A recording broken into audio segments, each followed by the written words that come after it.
Well, we're at it again. This is my yearly trip with the guys with the YUKON Misfits. This is the one trip I look forward to every year. Except this year it's going to be a little different. Adventure Steve decided he couldn't make it. And not going with us on this adventure. So I called up a buddy of mine, Scott. Y'all seen him in a couple of my videos. He said, yeah, I'll go with you for a couple days. So we just left out. We're heading up to the New River in Virginia. Gonna spend 4 days paddling the New River into West Virginia. Hopefully everything goes all right. I know I've been watching some videos from River King Pete on this trip. I'm kind of worried about that day 3. Got some pretty intense rapids that we got to go through, and I'm also kind of worried about campsites, finding good campsites. So we'll see how it goes. I'm a little nervous, but after this long day, I'm trying to get everything ready. I'm just now hitting the road, and it's 4:30. We know we got about 4 hours, close to 4 hours of driving. I should be good and tired by the time we get there. I do have the rooftop tent with me, and then I've got the trailer, so I'll probably sleep in the rooftop tent tonight. Well, after a quick stop, get some gas, stop, pick up the Big M.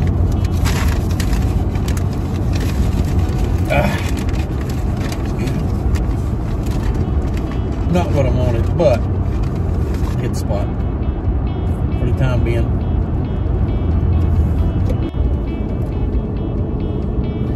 These drives like this right here, this is what I live for. These going through rural America, small towns.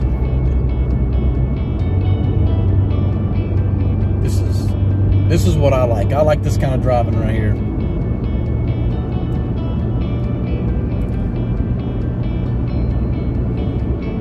Driving the interstates and major roads, you miss all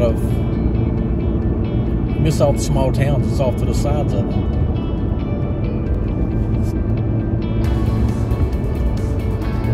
Whew. The guy wasn't sure if he's going to take up my lane or his lane or both. He was on a big load of hay. He was halfway over into my side. Kind of puckered up there a little bit.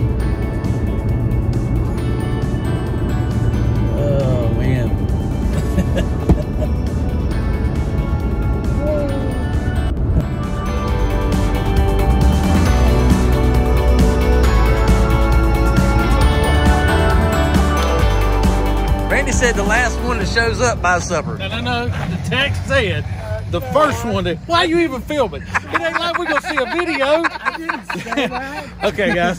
So now this is 2028. The coronavirus is gone. This video is finally getting a debut. So we all might be gone by the time this video comes out. Somebody might die today. Yeah, hey, I don't know. What's up, brother? How you doing? The guy hang out with. The theory is the guy that shows up late is the one that buys dinner. Yeah. Well, it's my okay. I'll get dinner next time. We ain't been here 5 minutes. I'll get dinner next time, but I'm gonna dip it out of my kid's piggy bank. By the time this video comes out, your kids might be in college. They're gonna be in college. They ain't gonna have a piggy bank no more. I paid tolls coming through West Virginia, and this is all I got. I gotta hit the ATM for any cash. We spent the first night in the parking lot at Water Dog Outdoors. Got a chance to take a look around the next morning and see all the gear and equipment that they have. Specializing in kayaking gear, fishing, hunting. They had a large section of boots. This place was phenomenal.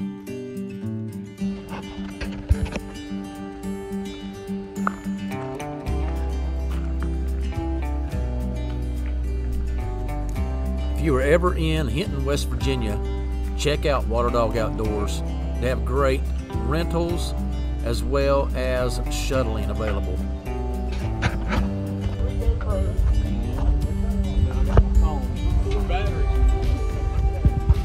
Shane, are you about ready to go? Waiting on Bobby Darrin. I thought we was waiting on Steve. Is he coming? Come on, man. Tell me Steve's coming. No, he, Steve 2.0. Steve's here. Oh, 2.0. Yeah, we had to get rid of the other Steve. He's kind of old. He was old, man. He's kind of old. We had to retire him. I mean, Randy's only a year behind him, so Randy be gone. we'll have to retire him next. We have to find a new Randy. Why? Nothing. Talking about you, not with you.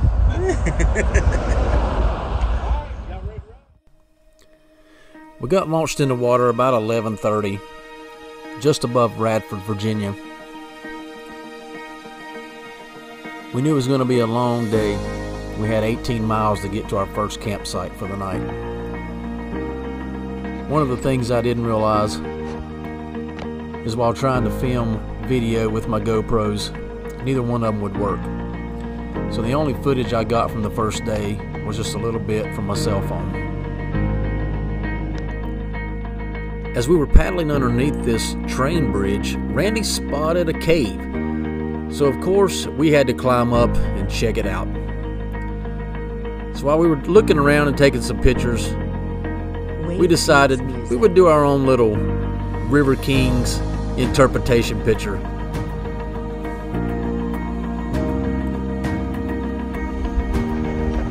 After a short break, it was time to get back into kayaks and get on our way to Goose Poo Island.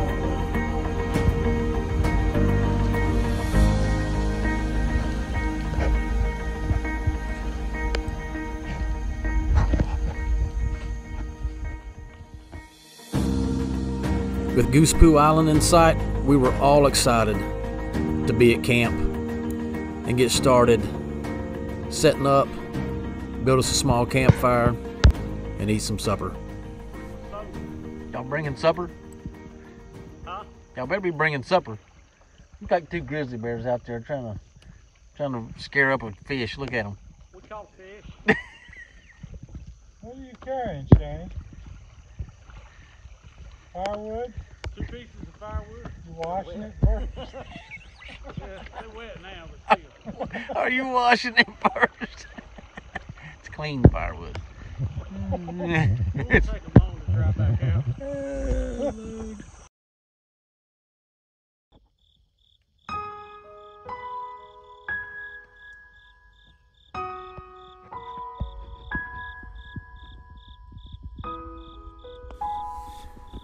The next morning I woke up really early and decided, you know what?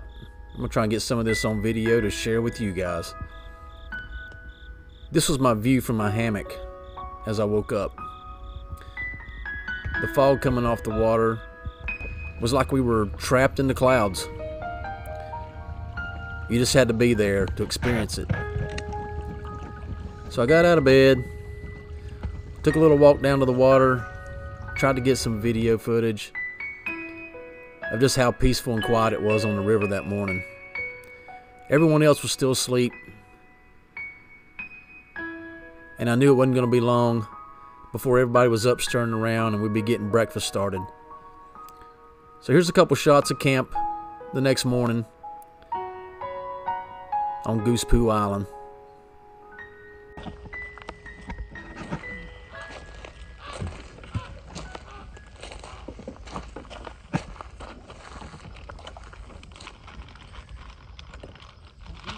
It's all in the boat.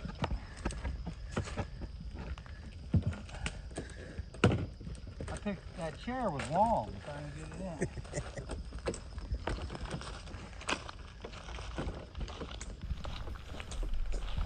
in. Packing up, getting ready to go. We got shoved off about 9:30 for day 2, knowing we had about 19 miles to get Scott back to his truck, which was parked at the Ripplemead boat ramp. Our day was to be 24 to 29 miles. But what we didn't know was the still water that laid ahead was going to slow us down.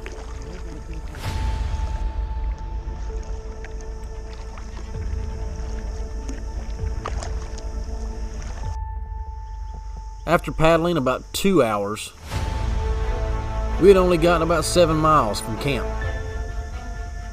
We realized this was going to be a long day and we'd probably be paddling until dark. With every bend in the river, we looked forward to see what was coming just around the unknown, just to see if the water would be moving, waiting to hear that first rapid of the day.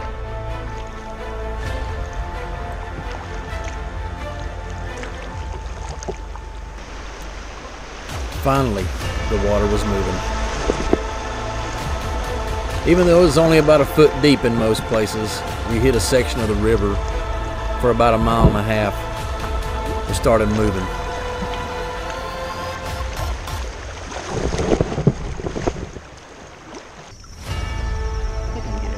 Shane had been talking since day one how nice it would be to stop and get a Coca-Cola or something if we found a place. So we pulled over at this little campground just before a set of rapids, hoping to find a store.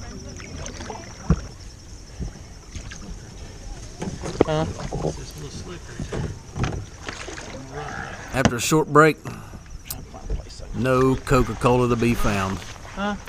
So it was time to get back on the water and hit this first rapid. Scott's killed more than one with a paddle. Scott decided to grab his paddle and get rid of a copperhead Big paddle. that had been torturing some people on the beach area. Snake. He got a lick on it, and the snake ran back into the water. He's heavily wounded.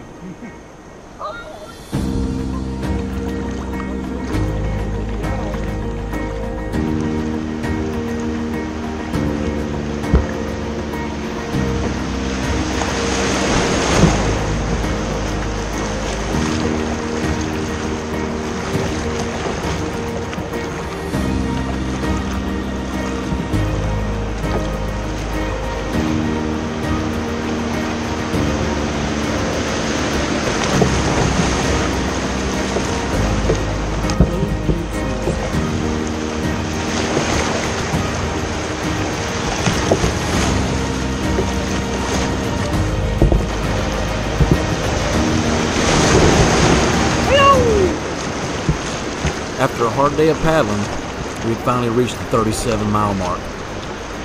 We reached Ripplemead boat ramp where Scott had left his truck.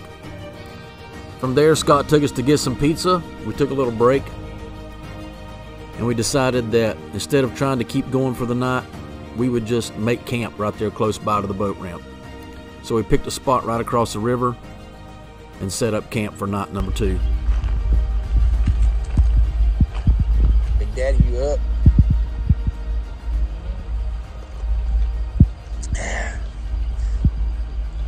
Sitting laying there chilling. Man, that bear did some destruction down here. Look at Shane's camp. Good camp. He tore up everything down here.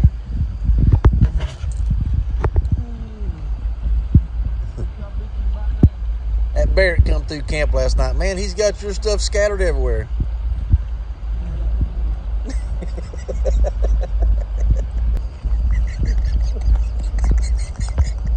Couldn't find his clothesline. Look, Randy's nice and neat camp. One bag. One at his boat. That's only because you just got it out.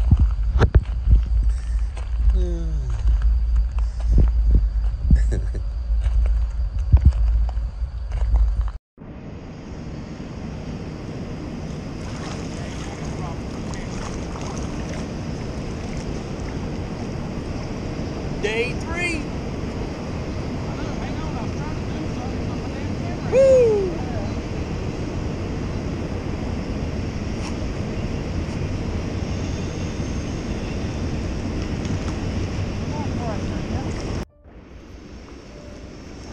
So we set out on day 3, not really knowing what was in store for us.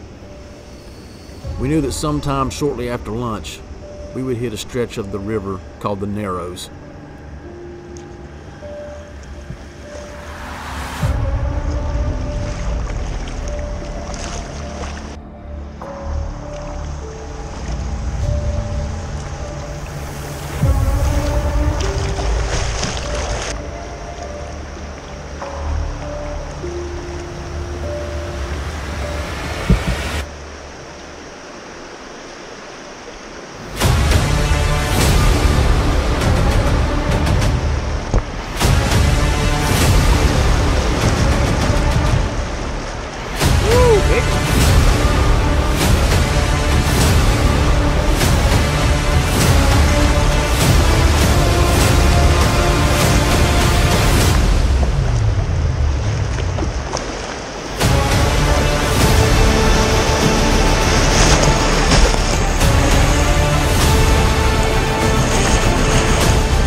So as we paddled into the town of Narrows, we decided to stop at this campground.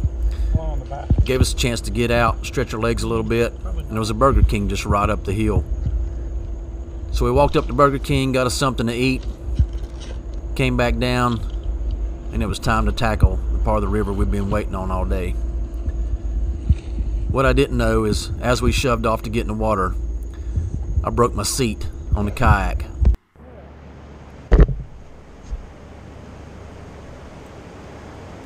After a quick repair, we were on our way. So as we approached the Narrows, we were trying to decide, do we get out and take a look at this beast? Do we try and find a spot where we can get a good view of what we're getting ready to run? That rock?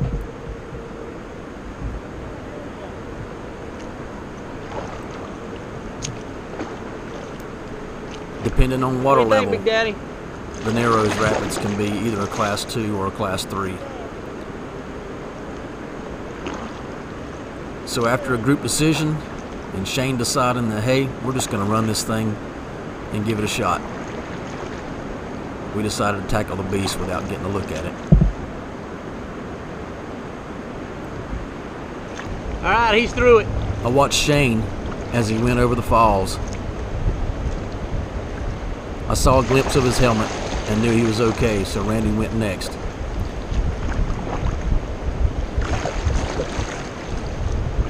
As Randy disappeared over the first drop, I could see his kayak stop. Oh, shit. I knew he had hit a rock. So then I had to try and pick my line to make sure Randy was out of the way.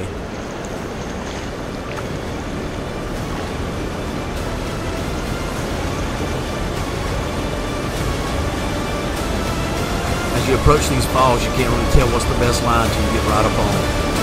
Luckily, I picked a great dropping spot just by following the tunnel of the river.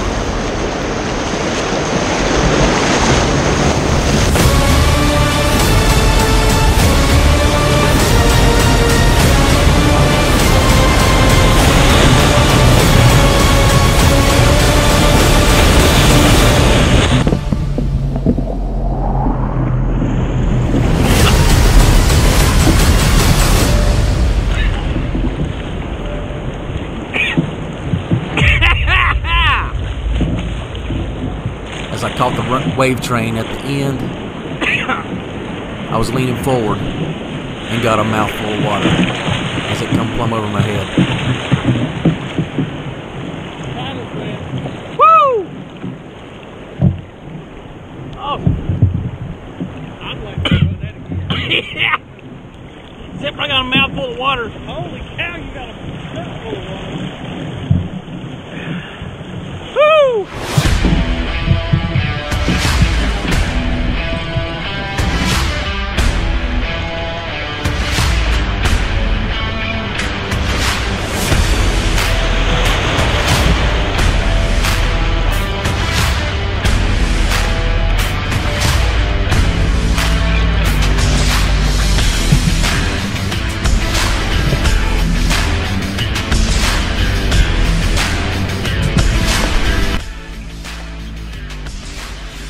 escape the falls. As we paddled into the town of Pembroke, we had one little small section of boogie water left.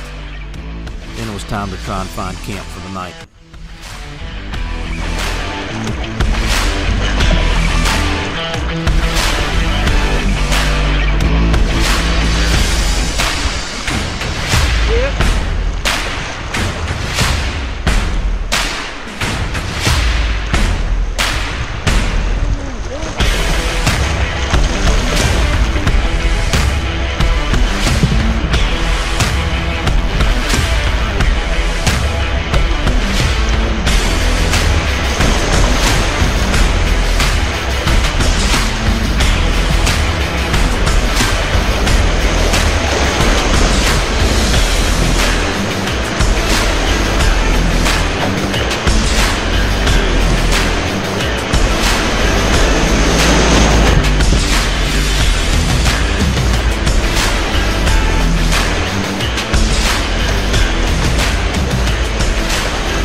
Day 3 had taken us just a little over 21 miles. It had been a rough day, so it was time to make camp and call it a night. We found a great camping spot. This little area had a small lagoon where the water backwashed in behind it. We were able to get our boats back in there, pull them up to our camping areas, and unload from there. This was probably one of the prettiest sights we had the whole trip. The next morning we began breaking down, getting ready to go for our 4th day. We knew we had about 4 or 5 sets of rapids ahead of us before that 12-mile mark, and we'd be back at the truck.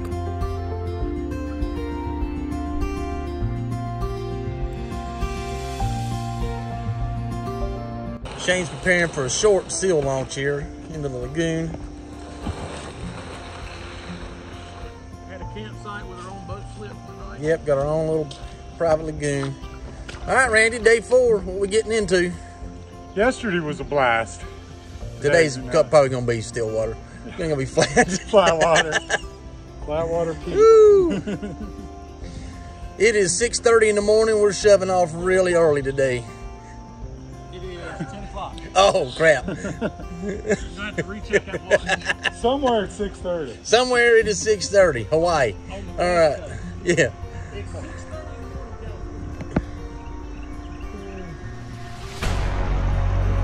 As soon as we started off, we could hear our first waterfall just ahead of us. This was going to be the first of many in a 12-mile paddle to the truck.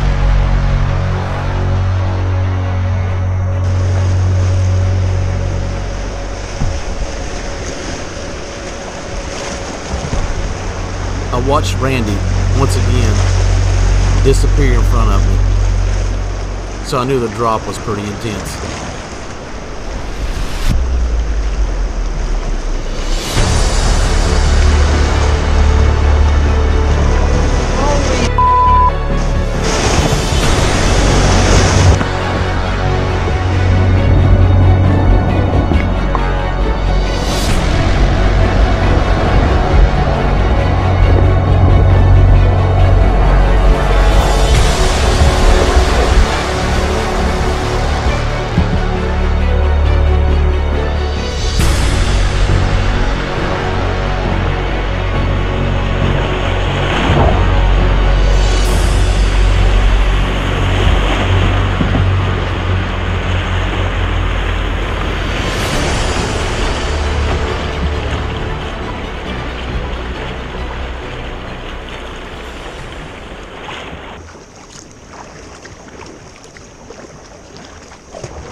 As we approached the next rapid,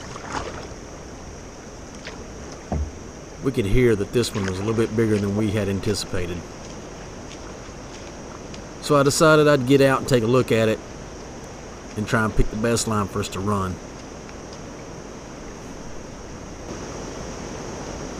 That actually looks like a nice skid. Far left the big run.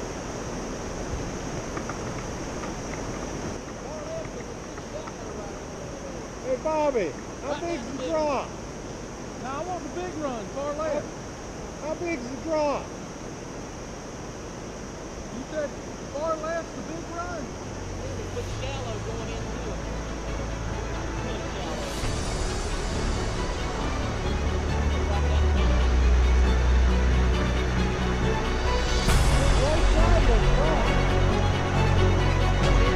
I might have underestimated the drop, but nonetheless, we were going to run it anyhow.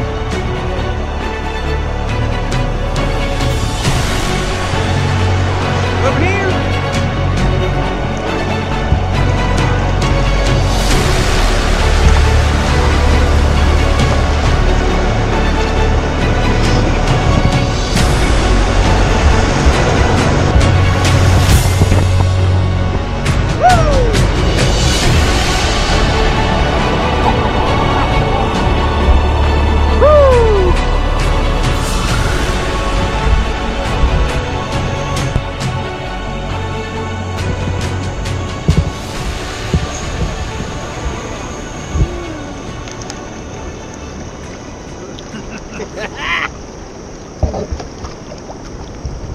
That shows me right there, man. I can bury this whole thing up to my waist. It'll come pop right back up. Hey, but I tell you, standing up on that island looking down at it, it didn't look that bad. Huh? Standing up on that island looking down at it, it didn't look that big. Yeah, I said, Bobby, how high is it? Floating up to it, it didn't. When I No.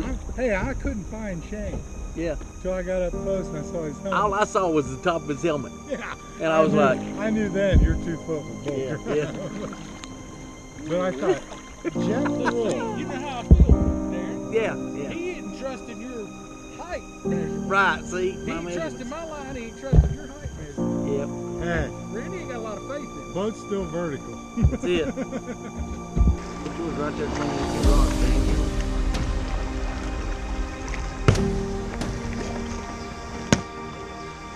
And there it is. The last stroke of the trip.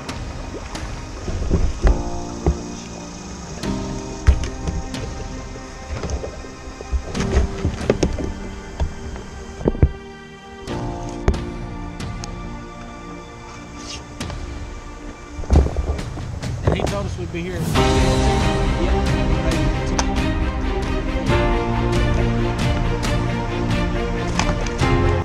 Alright, before I get too far down the road and it gets too late trying to drive home, we just finished up our trip. And, man, it's been a crazy 4 days. 73.9 miles. That would have to be the longest trip I've done in a kayak, doing kayak camping. So, kind of proud of myself. I mean, I put myself in a lot of challenges this week that I didn't think I could get through. A lot of different rapids that, honestly, I was just too scared to try. And now I have more confidence hitting those rapids and knowing that I have the skills to see what's coming up ahead of me, and also that the boat's going to do what it needs to do. I was really pleased with the Preon and how well it handles whitewater. There were quite a few drops like you've seen in the video, and I didn't think I was going to pull it out, but somehow made it. So shout out to all the guys, Shane, Randy, Scott. We had a great time, 4 of us together. Also Greg at the outfitters that shuttled us. Man, that was awesome. He was, you know, just a super nice guy. So Barry's Campground. Check out Barry's Campground in Hinton, West Virginia. So yeah, hope you enjoyed this video. I'm gonna keep on driving home.